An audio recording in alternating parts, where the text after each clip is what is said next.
มาสงค่า มาสงค่ามาสงค่ามาสงค่ามาสงพ่อแม่พี่น้องเฮา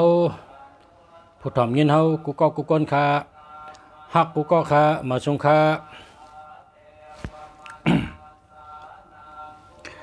มาสงค่ามาสงค่าทำได้กันไหมจังได้ยินเสียงอ่ะเหรอมาสงค่ามาสงค่ามาสงค่ามาสงค่า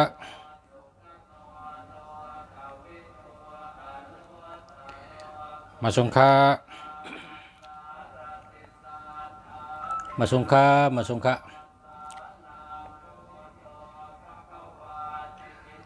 มาสงค่าสงค่าโอ้ยินนะครับเชมาสงค่ามาสงค่าเชเชมาสงพ่อแม่พี่น้องเฮาผู้ถ่อมยินเฮา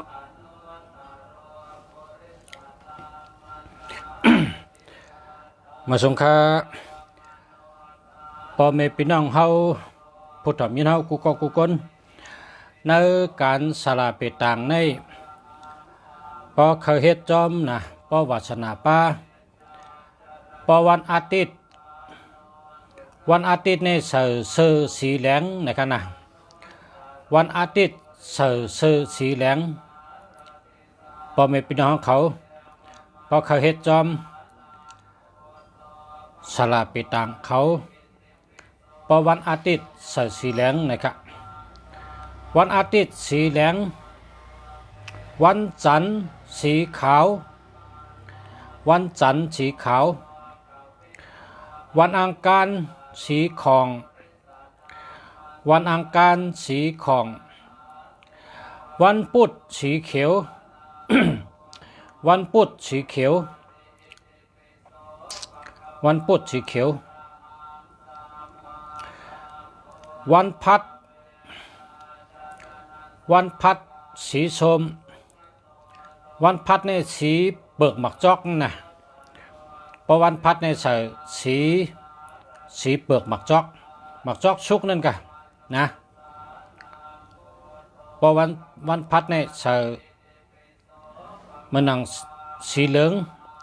หมักจอกชุกเหลืองนั่นนะเปลือกหมักจอกชุกนั่นวันพัดใส่สีส้มสีเหลืองพอวันศุกร์นะวันศุกร์ใส่สีผ้าวันศุกร์ในใส่สีผ้าในเหมือนเจ้าหนังต้องผ้านั่นแหละเพราะวันศุกร์ก็ใส่สีผ้านะพอวันเสาร์ใส่สีล้ำพอวันเสาร์ใส่สีล้ำพอวันเสาร์ใส่สีล้ำ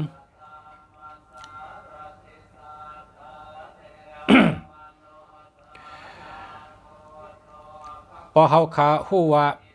วันเหลือโลเสือสีสังในเขาก็เฮ็ดจำหนังลุงสละเขาลัดเพราะว่าวาสนาป้ามันก็เต็มแมนจำลายมัน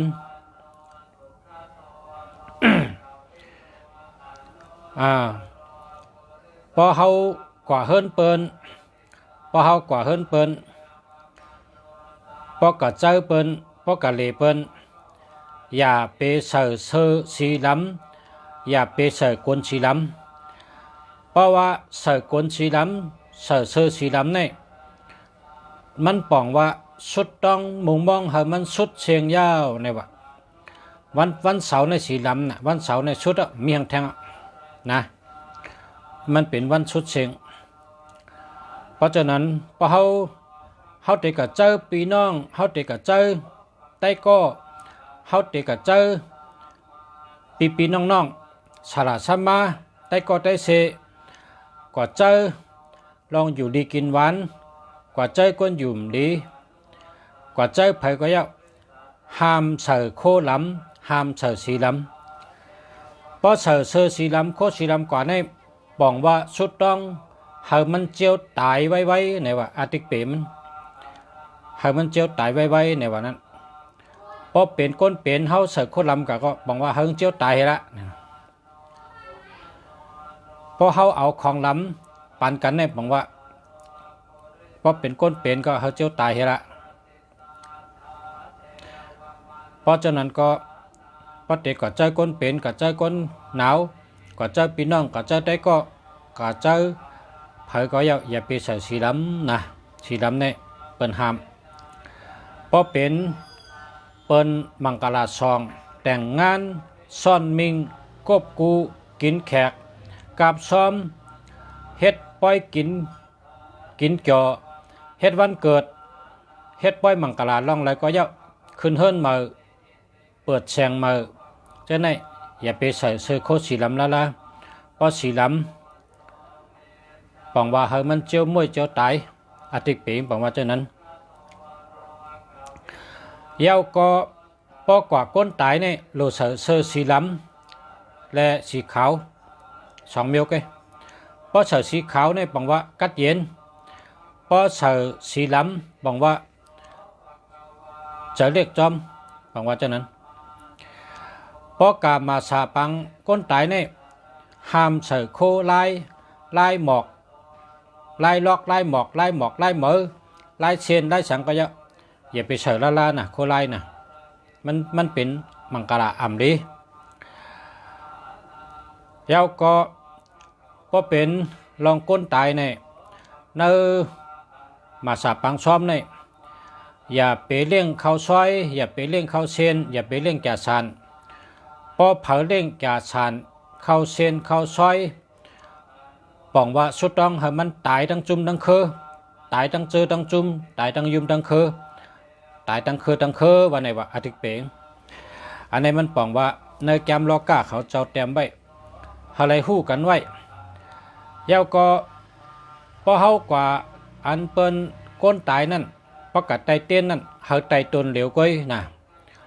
ปกัดไตเตี้ยนเนี่ยเฮาไตตนเหลวก้อยพอไต3 ต้น4 ต้น5 ต้นนี่ก็อ่ำลีละอันนี้ก็บอกว่าเฮามันตายกับตั้งจุ่มเนี่ยว่าพอไตน้ำปกัดไตปันเต้นก้นตายนะเฮาไตตนเดียวก้อยนี่ก็หลูหู้ไว้หลูต้องไว้นะเจิญเปิ้นหู้ก็อลัดนี่กะมันก็แน่หู้รู้เนาะกะก้นตายแต่ละแต่เต้นหอมหลายตัวเนี่ยคำพองถามมาไตตนเดียวก็นะไต1 ก้อน 1 ต้นก็ไตเป็นก้นตายเนี่ยเต้นหอมก็ต้นเดียวนั่นนะเต้นหังก็ต้นเดียวนะเย้าก็อย่าไปเร่งเข้าเชนเข้าซอยแก่ชานอย่าไปเร่งละมันเป็นพักคือพักยุ่ม เบี้ยวเป็นคือเป็นยุ่มนั่นดีนะเพราะเป็นมังกรซองแต่งงานกบกูกินแขกนั่นแหละแก่ชานเข้าเชนเข้าซอยเนี่ยแก่หนามันแต่ได้เคืองยาวมันขอดกันก้องกันนะ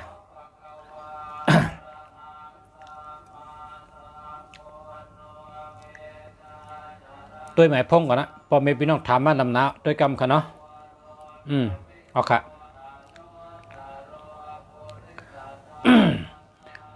มาสงค่าก็ที่1ค่ะเนาะ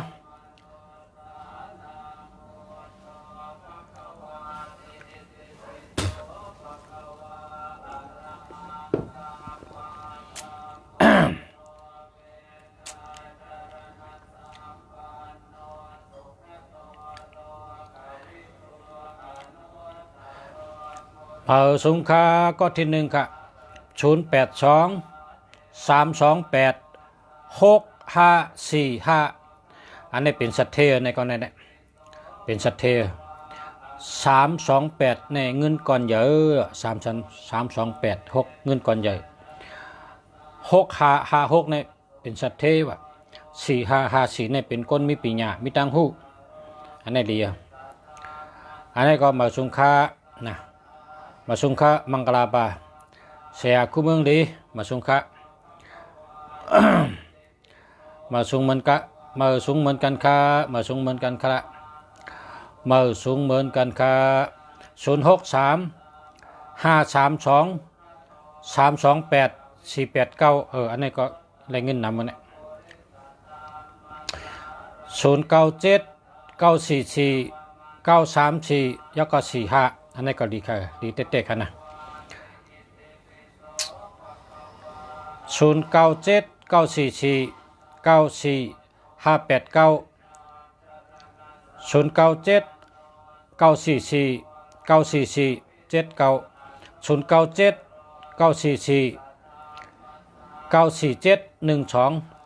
นนี้12เนี่ยมันดีเอา8เถอะ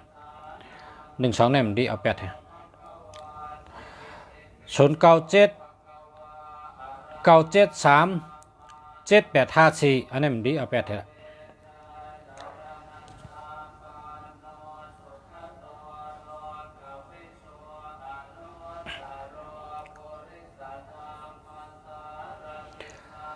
0929692799อันนี้เอา8เถอะห้าม0977636234อันนี้เอา8เถอะมี76เปิ่นใจครับ76ในเปิ่นใจละละ0611894469อันนี้มี18ครับเอา8เถอะ0615657836อันนี้ดีครับ0620876780อันนี้เอา8เถอะ67เปิ่นใจ0868369135ห้ามครับ0875166449อันนี้เจออะไรครับรีวครับ0629492461อันนี้ก็ดีครับ0942875744นี่ก็ดีครับ0976395034อันนี้เอา8เถอะดี0978920810อันนี้เอา8เถอะห้าม0821898687อันนี้เอา8เถอะนะมันมี18 0889434296อันนี้เจอแล้วครับ0615657836อันนี้ดีครับ0623988602อันนี้หามครับ0944502543หามครับ0628984594อันนี้เจอแล้วครับ09091051อันนี้หามครับนะ0875164649อันนี้เจอแล้วครับ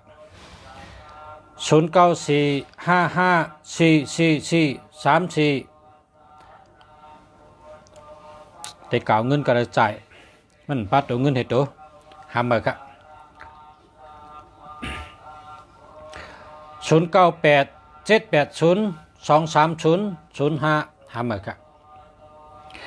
06263187หามครับ0617953225อันนี้เจอแล้ว0805633716หามครับ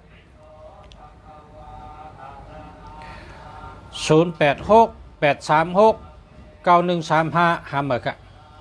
0617174481หามครับ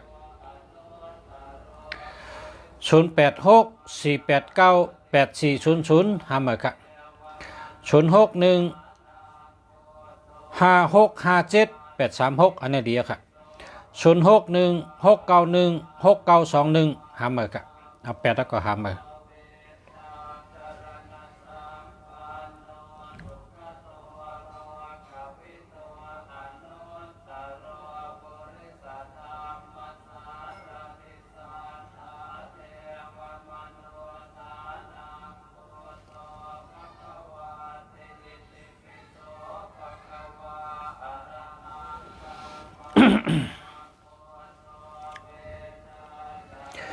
0623988602หามครับ 0828947564จะแล้วครับ0800315367หาเมอครับ0948288042หาเมอครับ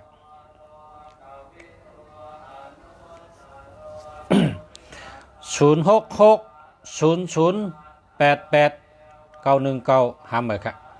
099135 389หาเมอครับ0943874269อันไหนเดียว0662699037หาเมอครับเตเลเจ้าเจิ้งหือพองคาลาปอชะนะเจ้าอันดีคืออันดีใน919293949596นะครับอันก่อนถามมาว่าเจ้าจังหือลีเนี่ยเจ้าจังไหนนะเจ้าจังไหนดี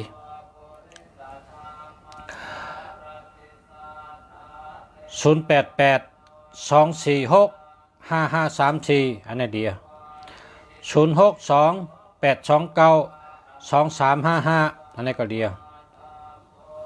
0805633716หาเมอครับ0800315367หาเมอครับ0617328723หาเมอครับ0846117115เนาะได้เจ้าแล้ว0618828469อันนี้เจ้าแล้ว0987630161หาเมอครับ063260789หาเมอครับ099274889527หาเมอครับ0926436836อันนี้ดีครับ096669557878อันนี้ก็ดีครับ0979449345อันนี้เลยครับ0628850289หาเมอครับ0800911013หาเมอครับ0947522386จะเลย0805742211หาเมอครับ0805879939อันนี้หาเมอครับ0629480573หาเมอครับ0805879939หาเมอครับ0629480573หาเมอครับ095259396337หาเมอครับ0620486836หาเมอครับ0992694855อันนี้เดียว0905911019หาเมอครับ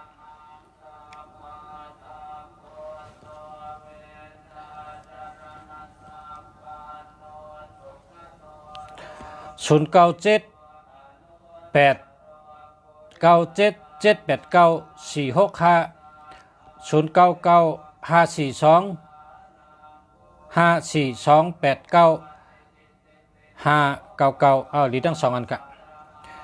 093341 546อันนี้ก็เจอแล้วครับ0635061693หาเมื่อครับ0806232488หาเมื่อครับ0944815635หาเมื่อครับ0945858633อันนี้เดียว0978999936อันนี้ก็ดีครับ0979449479อันนี้ก็ได้ครับจะแล้ว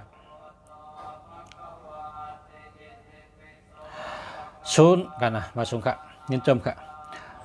0963975498อันนี้จะแล้วครับ0619819686อันนี้หาเมื่อมี810657637246อันนี้หาเมื่อครับ085616677595หาเมื่อครับ0990639618หาเมื่อครับ0896709129หาเมื่อครับ0620919225หาเมื่อครับ08461157นี่เจอแล้วครับเจอแล้ว0626958656อันนี้เดียวเจอแล้วครับ0992698455อันนี้เดียวเจอแล้วครับ0627541782อันนี้มี27ครับหาเมื่อ0931913808หาเมื่อครับ0988245346อันนี้เดียว0634821688หาเมื่อครับ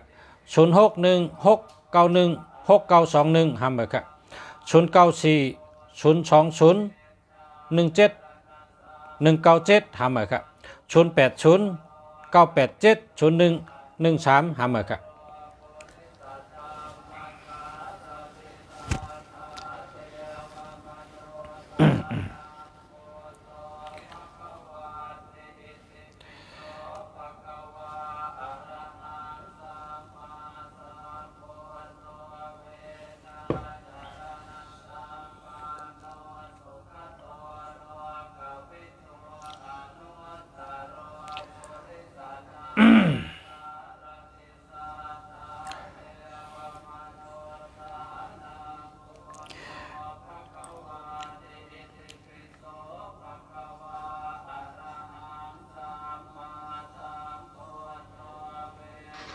925หาเมื่อครับ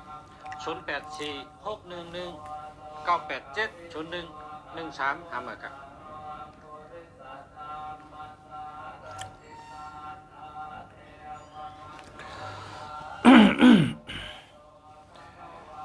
มันได้ตัวไก่นะเนาะ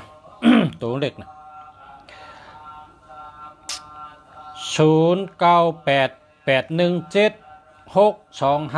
อันนี้หาเมื่อครับมันมี810877864451อันนี้อะไรเขา0634299425อันนี้ดีเขา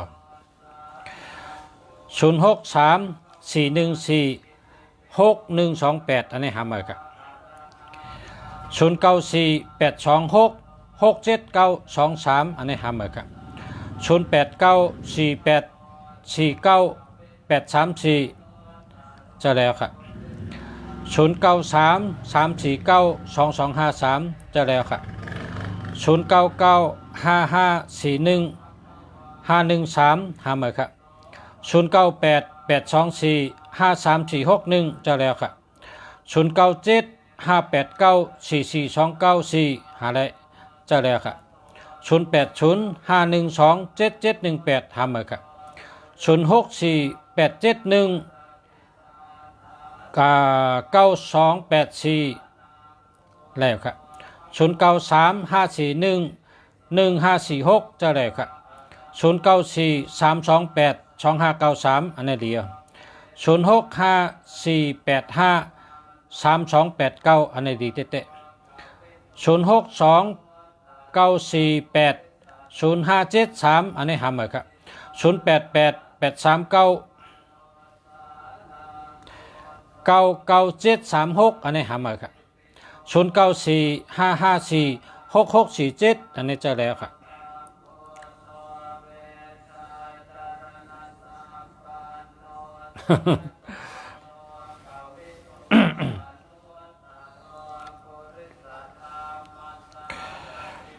0949266788ห้าหมื่นครับ0626366086ห้าหมื่นครับ0611858789ห้าหมื่นครับ0846814446ห้าหมื่นครับ0975199146อันนี้เดียว099296396636อันนี้เดียว0933492253อันนี้เดียว0618044003อันนี้ห้าหมื่นครับ0955488209ห้าหมื่นครับ09482988อันนี้ดีครับ0846161763อันนี้ห้าหมื่นครับ06416127อันนี้ห้าหมื่นครับ0805140989ห้าหมื่นครับ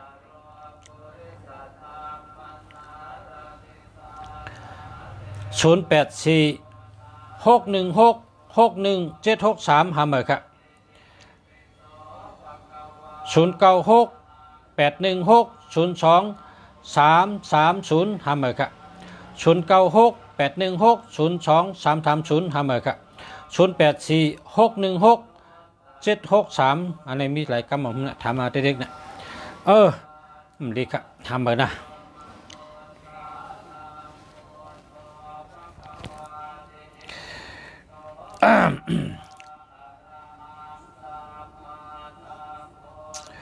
0993393698อันนี้ดีครับ0827355175ห้าหมื่นครับ0874897846อันนี้เดียว0823217487ห้าหมื่นครับ0946825894อันนี้เดียว0948925957อันนี้ห้าหมื่นครับเมื่อในลุงสลาเป้ลุงสลาอ่านหมดมันก็ได้ตัว0805140989ห้าหมื่นครับ0992987159อันนี้เดียว0824835464อันนี้เดียว0617812988อันนี้ห้าหมื่น083327462327ห้าหมื่นครับ0814958366ห้าหมื่นครับ0814958366ห้าหมื่นครับ0967912371ห้าหมื่นครับ0991591228ห้าหมื่นครับ0660804648ห้าหมื่นครับ0615917832อันนี้เดียว097944948589อันนี้เดียว09299657อันนี้แล้วจะแล้วครับ 0824099945ในหามาครับ0619036147หามาครับ0823124800หามาครับ0991565246อันนี้เดียว066088044648ทำมาครับ0868933874เจอแล้วครับ0628894868เจอแล้วครับ0876624026ทำมาครับ0942657396ทำมาครับ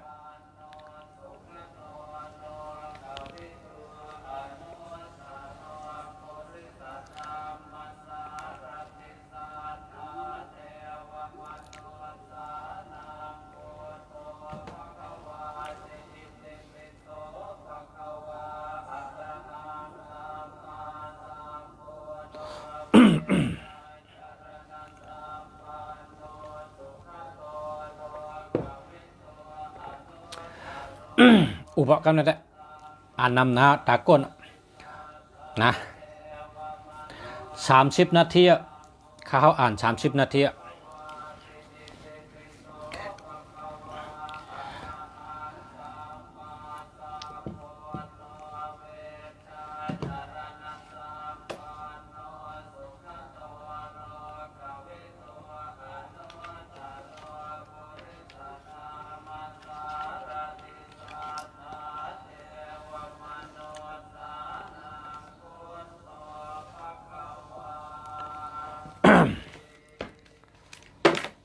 ก็ในแต่มาอุปโลได้อุปป้อมอุปก็ลืม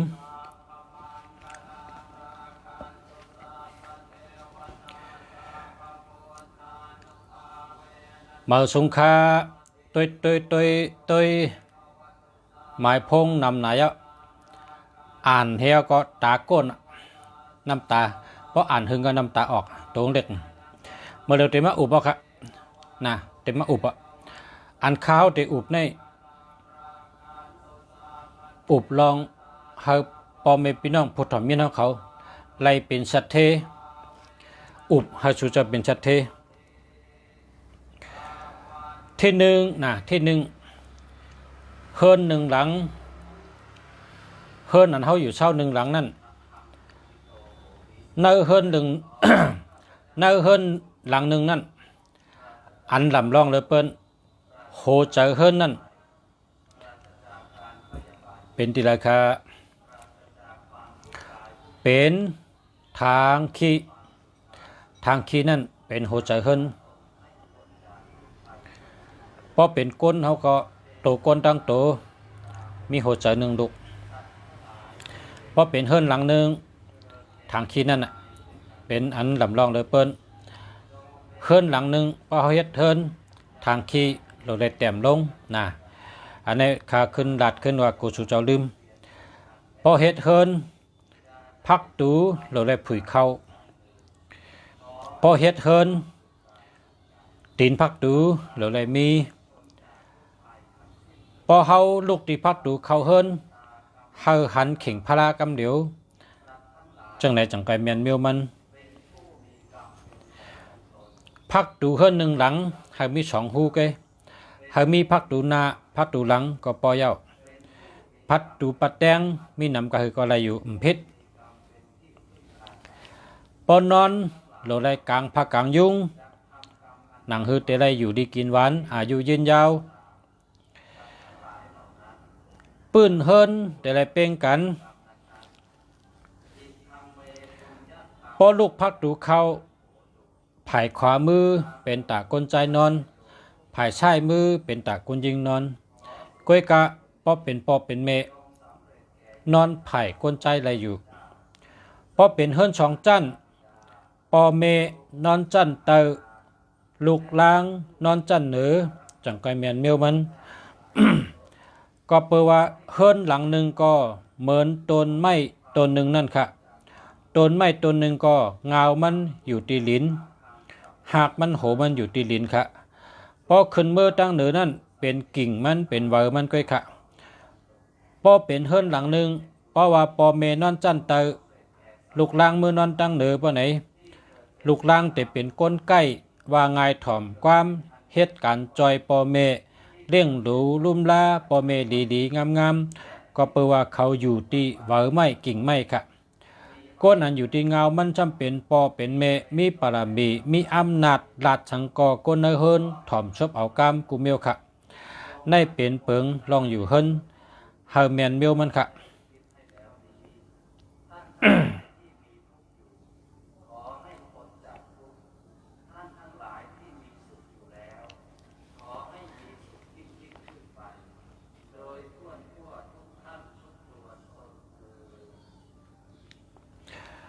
พอเฮามีแวงเฮิรนไหนวะ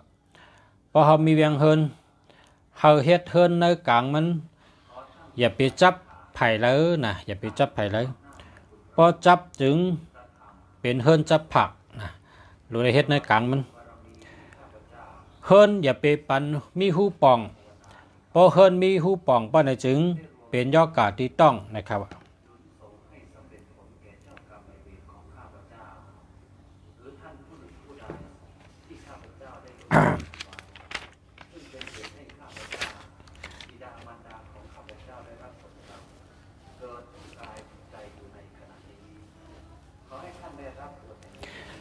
เฮิรนหนึ่งหลังพอเฮ็ดเฮิรนแต่เฮากลใจมีอำนาจแต่เฮากลยิงมีอำนาจอยู่ที่เฮาจัดเฮิรนพอลูกที่พักดูอยู่ตั้งนอกพักดูไหวเข้าเฮิรนไผ่ขวามือเป็นเช่นตั้งยาวเมื่อกัดทอดถึงสองไผ่เพราะในจึงกลใจมีอำนาจ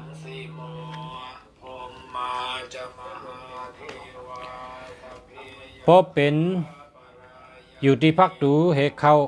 สังภายชายมือยาวเมื่อกัดป่องถึงสองไผ่ป่องก่อนเนื้อชนเพราะในจึงเฮิรนนั่นผู้ยิงมีอำนาจ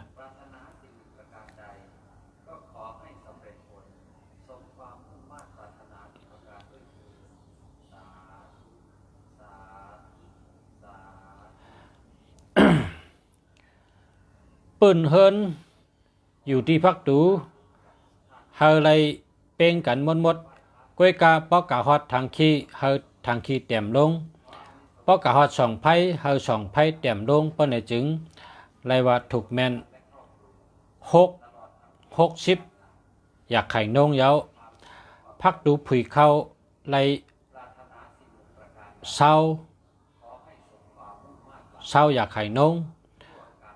ปืนมันเป่งกันและกะฮอดสองไผ่เต็มลงฮอดทางขี้เต็มลงไล่แทงเศร้าอยากไข่นงทางขี้เต็มลงสองไผ่เต็มลงไล่แทงเศร้าอยากไข่นง3ตีไล่60อยากไข่นงเย้าพอเฮิรนเหลือเฮ็ดแมนจำหนังเปิงอันเต็มไว้ในจึงเฮิรนนั่นเตเป็นก้นมากมีตั้งเฮิรนอยู่เย้าก้นเฮิรนนอนโหลไล่เอาโขขวางเฮิรนนะพอเอาโขออกตั้งพักดูจำก้นเฮิรนอ่ำถูกแมนกันอ่ำหักกันอ่ำรัดต่อกันอ่ำแมนกันอ่ำถูกกันเตพิษกันพอเผลอนอนเอาโขออกเตเป็นเฮิรนชุกชักเฮิรนก้นอันอยู่เฮิรนเดียวกันอ่ำแมนกันอ่ำหักกันพอก้นเฮิรนเหลอนอนเหเอาตีนออกเฮิรนจำเฮิรนนั่นเตมีก้นอาศักปอดเจียวตายในวะในก็หลวงผู้ไว้นะ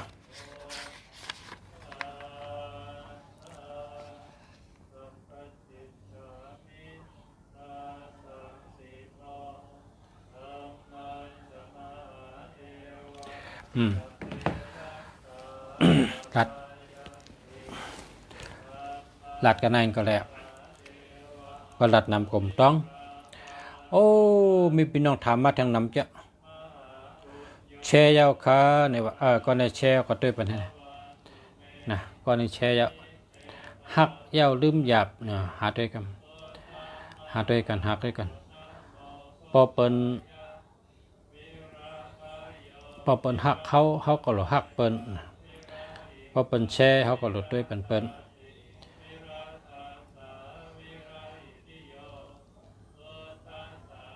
ขอตั้งเด้อละห้ามหันนั่นแหละ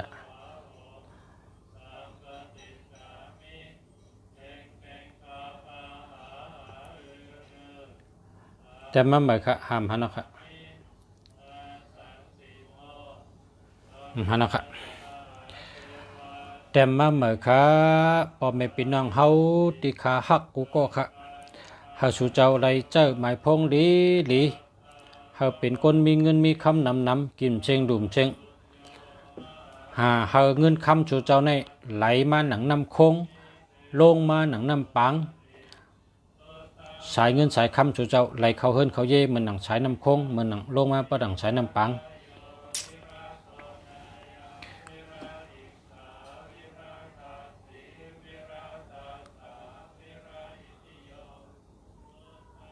ฮันเอาค่ะฮันเอาค่ะแต้มอะไรครับแต้มอะไรครับ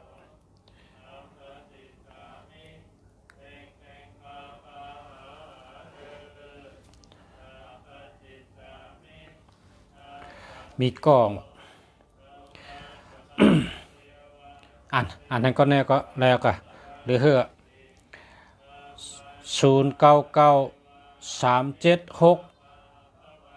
0993765219อันนี้รูป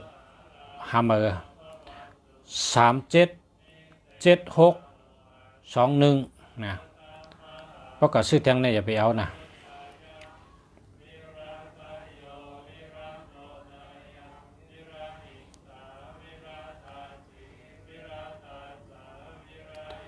ไม่อะค่ะ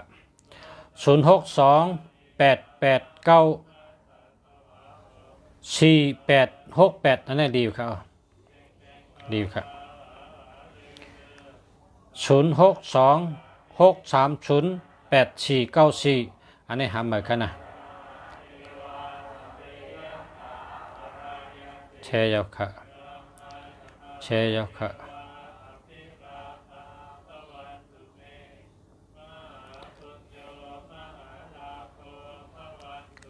ใจถึงสุกุวันยินจอมค่ะพงนำปัดกี้เปบามีละพงนำปัดมีละพงนำปัดมีละนางคำเช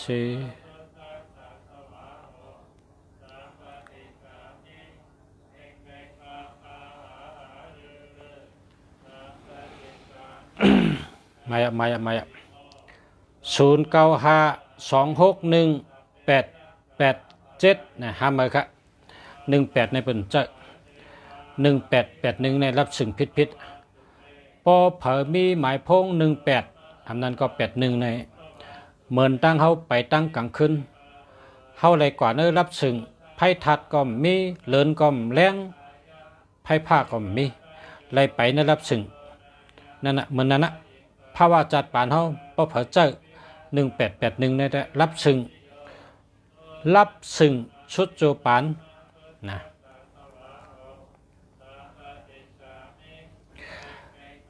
อย่าไปเจอละ8118นะอันที่พ่อแม่พี่น้องเขาอย่าไปเจอในมี6กู7กูกันนั่นน่ะมี6กู7กู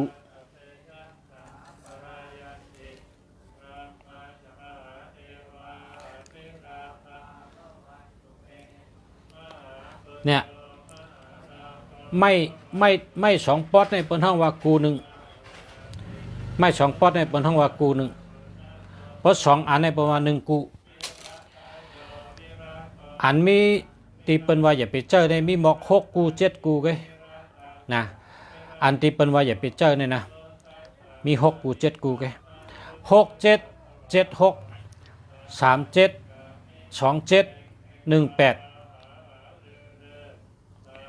อย่าไปเจอแล้วล่ะ7337จะเนี่ยอย่าไปเจอแล้วล่ะนะ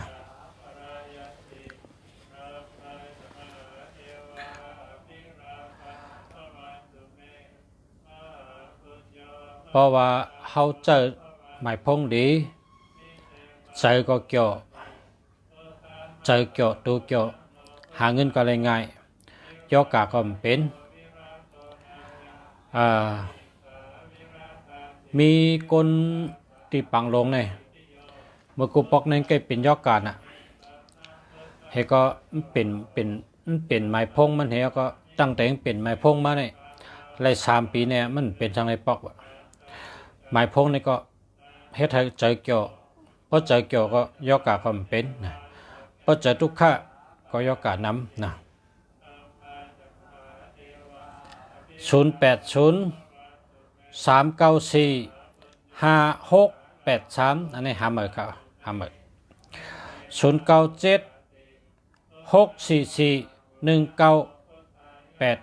0976441989นะมันมี7676ในเปิ้นใจครับหาหมดนะ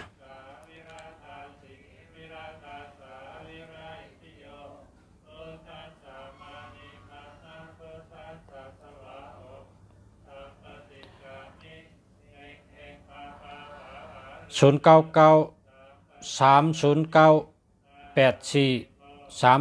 หาหมดครับป้อกันได้กันครับเมื่อพกไก่ฮบกันแทงกันเนาะเลย10 มองแล้วอะมาสงค้าบ่แม่พี่น้องเขากูก็กูกนค่ะเขาเสียเมืองดีย้อนสู้เฮาสู่เจ้ากูก็อยู่ดีกินหวานเหตุการณ์ขึ้นใหญ่มาสูงย้อนเฮาสู่เจ้าฮักกันพร้อมกันเฮาอยู่ดีมีเงินเฮาห่างดีกึกปืนกูก็กูกนค่ะมาสงค้า